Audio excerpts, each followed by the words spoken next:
ভারতীয় মিডিয়া 5 আগস্টের পর থেকেই যেভাবে বাংলাদেশের সংখ্যালঘু প্রশ্নটাকে সামনে এনে উঠে পড়ে লেগেছে, সেই ধরনের কিছুই বাংলাদেশে হয়নি। এবং আমি মনে করি যে বাংলাদেশে যে বর্তমানে অন্তর্বর্তীকালীন সরকার আছে, এটা তাদেরই একটা দায়িত্ব ছিল ক্ষমতা আসার পরপরই সারা পৃথিবীর কাছে এই বিষয়গুলো জানান দেয়া এবং ভারত যে অনবরত বাংলাদেশের জনগণের বিরুদ্ধে প্রপাগান্ডা চালিয়ে যাচ্ছে তাদের মিডিয়ার মাধ্যমে, তাদের সরকারের মাধ্যমে, এই বিষয়টা সারা পৃথিবীর কাছে পরিষ্কার করা তাদের পক্ষ থেকে খুবই জরুরি ছিল। কিন্তু সরকার তারা কিন্তু একটা দুর্বল অবস্থান দেখিয়েছিল।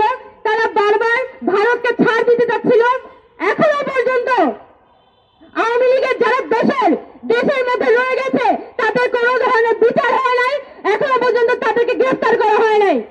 যদি আজকে তাদেরকে গ্রেফতার করা হইতো তাহলে আজমও নাসিরের লোক কিভাবে করে ইসলামের পিছনে কলকাঠি নাড়ে? তাদের তো এখন জেলখানায় থাকার কথা ছিল।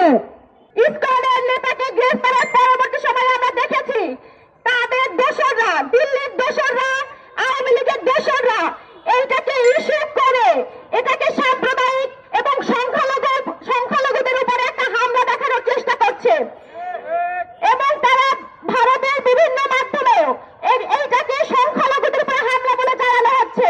আমাদের এই সম্প্রীতির বাংলাদেশটা, আজকের এই ছাত্র জনতার স্বাধীনতার এই স্বাধীন বাংলাদেশটাকে ইসকন এই ভারতের আধিপত্যে, ভারতের ইন্ধনে তারা এই বাংলাদেশে সন্ত্রাসী কর্মকাণ্ড পরিচালনা করছে। গতকাল চট্টগ্রামে আমার ভাই অ্যাডভোকেট সাইফুল ইসলাম আলিফ ভাইকে হত্যা করা হয়েছে। অ্যাডভোকেট সাইফুল ইসলাম আলিফ ভাইকে যারা হত্যা করেছে এদেরকে কোনো ধর্মীয়ভাবে আমি আলাদা করতে চাই না। এরা হচ্ছে উগ্রবাদ, এরা সন্ত্রাস, এরা অপরাধী।